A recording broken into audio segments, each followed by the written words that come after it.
Alrighty, we are doing a analysis of "Will You Still Love Me Tomorrow" by the Shirelles. So this is a bit of a hybrid transcription. The reason it's a hybrid is because you've got to remember that the original is on a record, and there's lots of sort of remastered versions of it. So when I listen to some versions and other versions, you kind of get different mixes and all that kind of stuff. So it's a slightly hybrid mix of this song. So it was written by Carole King, Gerald Goffin in 1961, and it's performed by the Shirelles, and that's the transcription we're going to look at. In this analysis, we're just going to do an overview of the sort of the big key themes. So that's going to be the form, the instrumentation, orchestration, dynamics, and then in other videos, I'll do some more stuff with some detail. So let's get into it. Let's start with the instrumentation. Go. There we go. All right. So a couple of things to bring to your attention. So as I said in one of these other videos, we've got here the violins in here, which is not super common for this era. You had just had rock and roll, so the violins are kind of adding some sophistication. They're softening the sound of the song just a little bit. That's kind of what's happening there. We've got here rhythm guitar and electric guitar. Now that's really just like violin 1, violin 2, or trumpet 1, trumpet 2. They're just two different roles, a way of distinguishing what's happening in the band. There's nothing special about either of those guitars. They're both just electric guitars, and it's just the way they're played. And so someone could, hey, you're playing all the lead stuff, you're playing all the rhythm stuff. That's just kind of how it works. So there's nothing super special there as far as the instrumentation. We've got upright bass. It's just useful to know that electric bass doesn't really exist yet. It's maybe being developed at this point. It's just starting to become a real instrument. So, upright bass is kind of the only option there. And similarly with the drum set is still being developed a little bit at this point. So it's not quite the drum set that you might imagine, that you would have seen in a classroom. It's still got some stuff that's not quite a full drum kit sometimes. So, all right, that's the instrumentation. Now, just another note on here is that I've added piano into here. Now, piano is definitely in there if you listen really carefully. It's definitely, if you listen later in the song, it's in there, and you can actually hear the piano player playing some of the melody lines of the strings, playing this rhythm that's here. And my sort of inference is that there was a arranger who's arranged this all out and was a piano player and just played all the parts at once. It's kind of a common piano player silly thing to do. So I suspect that's what's actually happening there in the background somewhere. So they're definitely in there. Okay, so now let's look at some other things here. Now we're going to go into dynamics. So you can see up here, you can see here, and then hidden off the bottom here are dynamics.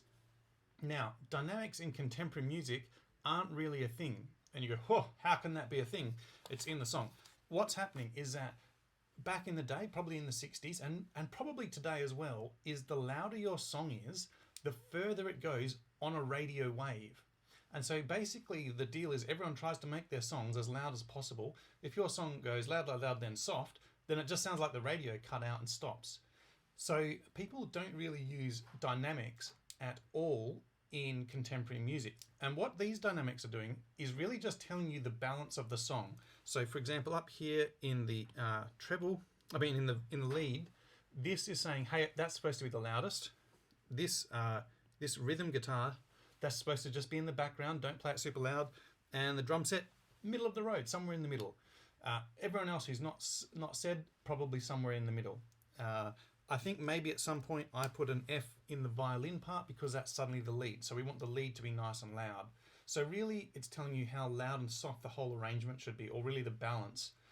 We're not going to find, a change in dynamics. We're not going to find a decrescendo or something later on in this song, or in any contemporary music. You're not really going to find that, because really you want it to be as loud as possible so it goes as far as possible.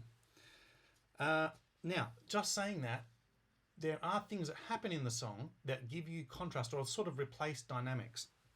So let's get rid of this for a second. We'll move on. So here's a perfect example. So we've got the A section here, and we've got the A section here. And you can see the difference here is that the second time round, we've added in like a little part, a little background part, to try and change up how it's sounding. So is it a texture? not really, because it's an added instrument. It's really about how it's arranged. It's building contrast. The first time had no backing vocals. Second time does have backing vocals.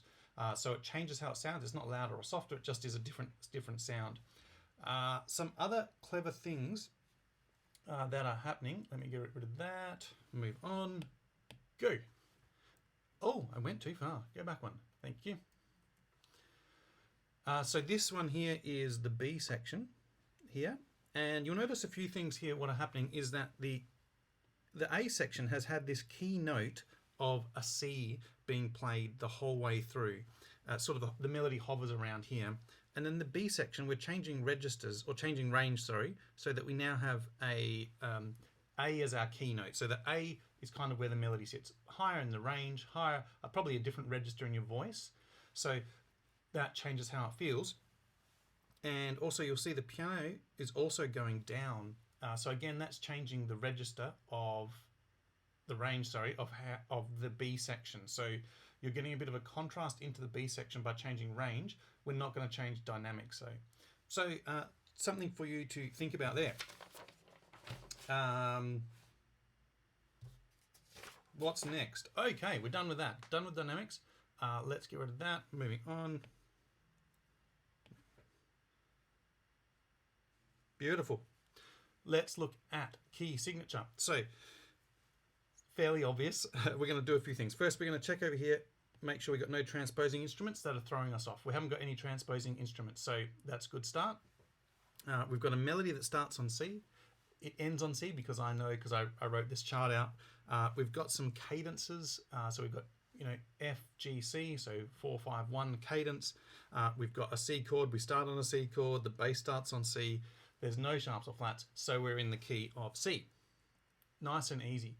Now, the reason I went through all that is because you could say that there are slightly more complicated things happening later in the song. So if I skip forward a little bit, you can see here,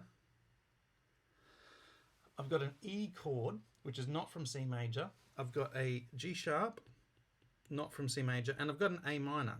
So if you are playing along at home and you know what you're doing, you will know, hey, this little part of the song from here to here is actually in A minor, or A harmonic minor, we might say, because of the G sharp. I guess we could say that part's in A minor. It's got a secondary dominant chord. This E is called a secondary dominant chord. But we wouldn't say the whole song is in A minor, because immediately after that we get the cadence I was talking about, F, G, C, or ending, as we talk about. And you can see up here, here is my little melody that neatly comes back to C. So it ends on the tonic again, so we're in the key of C. So just something to think about there. Nice little exam question for you. What key is that part of the song in? Let's move on. Oh, I can't because I'm in the wrong thing. Oh, my favorite. Let's talk about form. Okay, here we go. Now, form, arrangement, rehearsal marks. Every student I've ever met gets confused by these. Here, let's smash them out. So the form of this song is A, B, A. That means the A section starts there. Another A section starts there. The B section here, and then A section. Those A sections are melodic units, harmonic units that all fit together. It's neat. It starts on C, ends on C. It's a unit that goes together. Okay, now the arrangement of the song is things like this song. I'll do it in a different color. This song starts with an intro. It ends with an ending.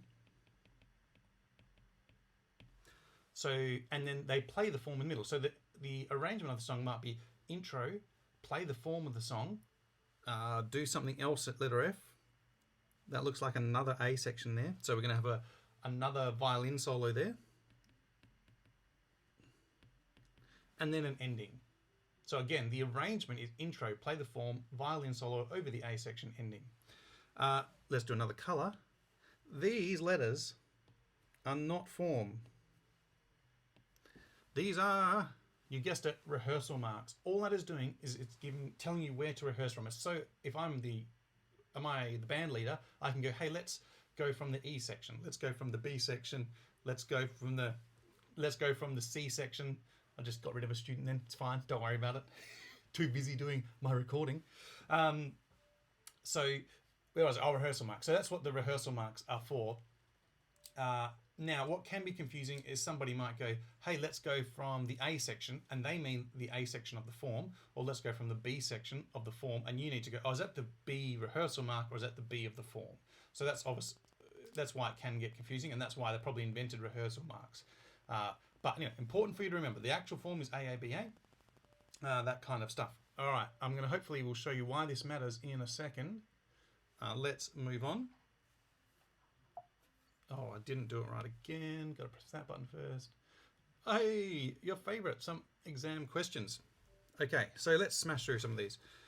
Question 1, identify the instruments. Not a great question. Probably won't be a question. You never know.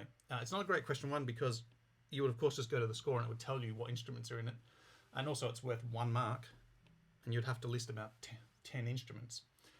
A much better question might be describe the difference in how the 2 guitars are played in this excerpt. So it's asking an instrument question, but not quite as easily.